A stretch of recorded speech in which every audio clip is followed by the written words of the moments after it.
কিন্তু নবীর উপরে ঈমান আনছিল, আল্লাহর উপরে। তো ঈমান আনার পরে দুই হাতে দুইটা কাজ করে আর মুখে আমার আল্লাহর নাম কয়, আল্লাহ আল্লাহ আল্লাহ আল্লাহ আল্লাহ আল্লাহ আল্লাহ। উমাইয়া ইবনে খলফ ডাক দিয়া কয়, বেলাল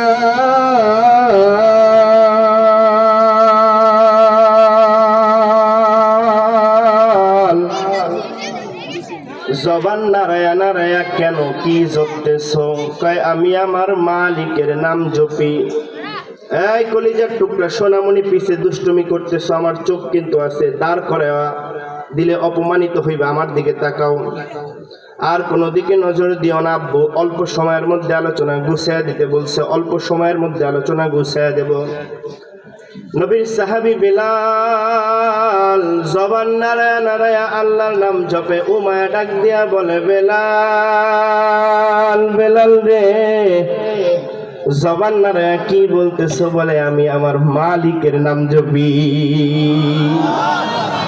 উমাইয়া খুশি হয়ে গেছে, কারণ ওর মালিক তো উমাইয়া। বলে, বেলাল তুমি আমাকে এত মোহাব্বত করো যে আমার নাম জপতেছো? কারণ যার সাথে যার মোহাব্বত হয় তার নামটা মনের ভিতরে সবসময় জপতে থাকে। কথা কন ঠিক নেই? দেখবেন যে সমস্ত যুবকরা নতুন নতুন প্রেমে পড়ে, ওই বাড়ির পিছন ছাড়ে না। ঠিক নেই? কথা কয় না, কথা কয় না। দেখবেন গার্লস স্কুলের সামনে দাঁড়ায় থাকে কিছু কিছু যুবক, কথা বলেন ঠিক কিনা? কারণ নতুন যৌবন আছে তো নতুন পানির মতো যেমন ভারী খায়, তেমন তার উচ্ছ্বাসিত দিল শুধু মাহবুবার দিকে যায়। কথা বলেন ঠিক কিনা? দুনিয়ার মাহবুবা একটা মেসেজ লিখলে বারবার দেখে, কি লিখলো? প্রিয়তম তব আখি কত সুন্দর, তব নজর কত সুন্দর, যেন আসমান। আসেনি আসেনি, কথা কন জোরে কন, আসেনি? আর যদি প্রেম আমার মালিকের সাথে হয়, কত যুবক বয়স এখনো 20 হয় নাই, 25 হয় নাই, 30 হয় নাই, গালের মধ্যে দাড়ি লাগায়া দেয়, রাত্র গভীরে সেজদায় দিয়া কয়, আমার মালিক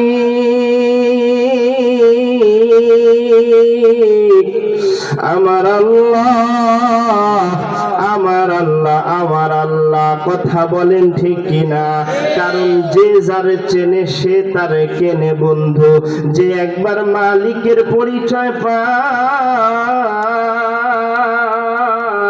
পৃথিবীর সব ছেড়ে দিতে পারে, কিন্তু আমার আল্লাহ ছাড়তে পারে না। ঠিক কিনা? জোরে কন।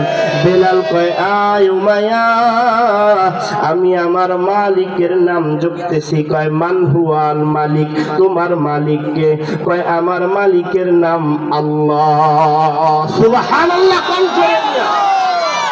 মেজাজ গরম হয়ে গেছে।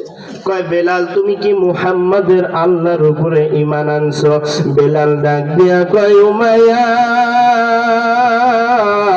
এই আল্লাহ মুহাম্মাদের আল্লাহ না, আল্লাহু আকবার। বলে, এই আল্লাহ আমার আল্লাহ আমার আল্লাহ। একটু হাতটা কলমের দিকে দিয়ে বলেন না, আমার আল্লাহ মুহাব্বতে আমার আল্লাহ আমার আল্লাহ আমার আল্লাহ আমার আল্লাহ। মজা লাগেনি?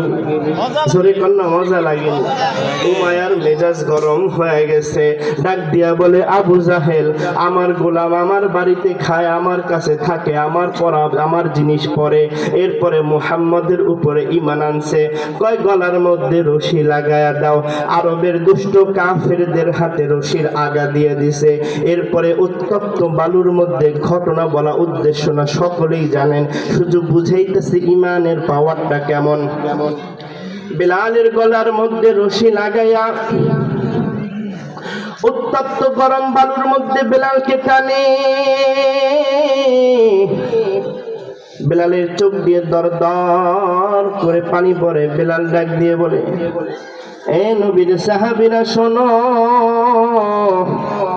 ওই যে আরব মরুভূমির বালি, বালির মধ্যে পা দিলে পা পুড়ে যায়। আমি বেলালকে যখন ওই বালির উপর টানতেছিল, আমি বেলাল আমার চামড়া পোড়া গন্ধ আমার নাকে পাইতেছি। আল্লাহ। নবীর আরেকজন সাহাবী ছিল, নাম খাব্বাব। এই রাংতার মুসলমান পর্দার আড়ালের আম্মা জান, মন দিয়া শোনেন গো। হযরত খাব্বাব রাদিয়াল্লাহু তাআলা আনহু ঈমান আনার পর হযরত খাব্বাব রাদিয়াল্লাহু তাআলা আনহুকে বলা হলো, খাব্বাব ঈমান ছেড়ে দাও। খাব্বাব ডাক দিয়া বলে, পৃথিবীর সমস্ত ধন সম্পদ ছেড়ে দিতে পারি, ঈমান ছাড়ব না। আরো জোরে, আরো জোরে, আরো জোরে কণ্ঠ ছেড়ে বলেন আল্লাহু আকবার। এবার সোনামণি কোনো দিকে নজর দিবেন না, আমার দিকে তাকান, মনকে বোঝান। সাহাবীদের ঈমান বড় কষ্টের ছিল। এই খাব্বাব রাদিয়াল্লাহু তাআলা আনহুকে কাঠের আগুন জ্বালায়া, কাঠের উপরে আগুন জ্বালায়া ওই আগুনের মধ্যে শোয়া দিছিল। হযরত ওমর ফারুক রাদিয়াল্লাহু তাআলা আনহু খেলাফতের জমানায় খাব্বাবের শরীরের মধ্যে দেখে সাদা সাদা দাগ। ডাক দিয়া বলে, নবীর সাহাবী খাব্বাব, তোমার কি কখনো শ্বেত রোগ, কোষ্ঠকাঠিন্য রোগ হয়েছিল কিনা? ডাক দিয়া বলে, না রে আমিরুল মুমিনিন,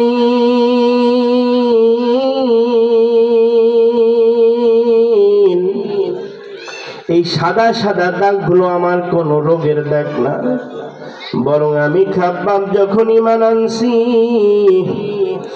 আমারে কাঠের উপরে আগুন জ্বালায়া, আগুনের মধ্যে শোয়ায়া আমার হাত দুইটা বাইধা দিছে, পাও দুইটা বাইধা দিছে, যেন নড়াচড়া করতে না পারি। আমার বুকের উপরে একটা পাথর দিয়া, জাতা দিয়া কয়, খাব্বাব ঈমান ছাড়।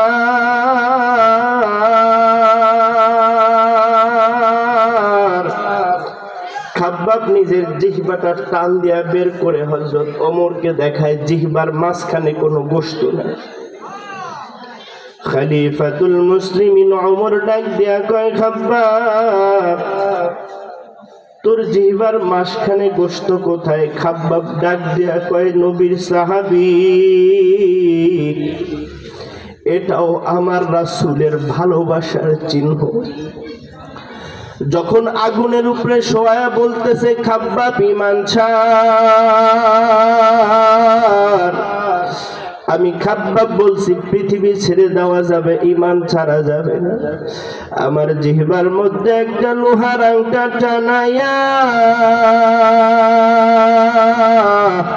লোহার আংটা দিয়া জিহ্বাটারে টান দিয়া একটা আগুনের কয়লা আমার জিহ্বার মধ্যে রাখছে।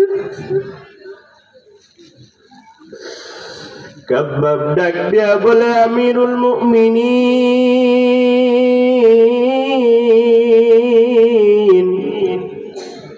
ওই আগুনের অঙ্কারটা আমার জিহ্বার মধ্যে রাখার সাথে সাথে শব্দ করে আমার জিহ্বাটা পুরে আগুনের অঙ্কটা জিহ্বার মাঝখান ভেদ করে বের হয়ে গেছে। আল্লাহু আকবার।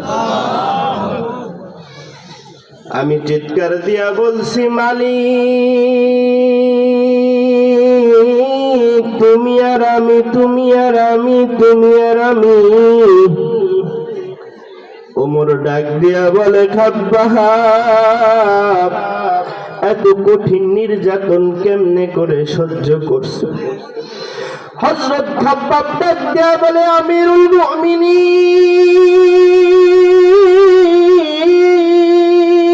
আল্লাহু আকবার বলেন। ওই যখন আমাকে এরকম নির্মম অত্যাচার করা হইতেছে, আমি আরশে আজিমের দিকে তাকায় দেখি, আসমানের দিকে তাকায় দেখি, আসমানের মালিক তার ৭০,০০০ নূরের পর্দা সরায়া ডাক দিয়া কয়, খাব্বাব, আজকে ইসলাম রক্ষার জন্য আমি আল্লাহর মুহাব্বতে যেই কঠিন নির্মম নির্যাতন সহ্য করতেছ, আমি মালিক কাল কিয়ামতের ময়দানে আমার দিদারের সাগরের মধ্যে ডুব যাওয়া, আমি মালিক তোমাকে জান্নাতের মধ্যে আইনা,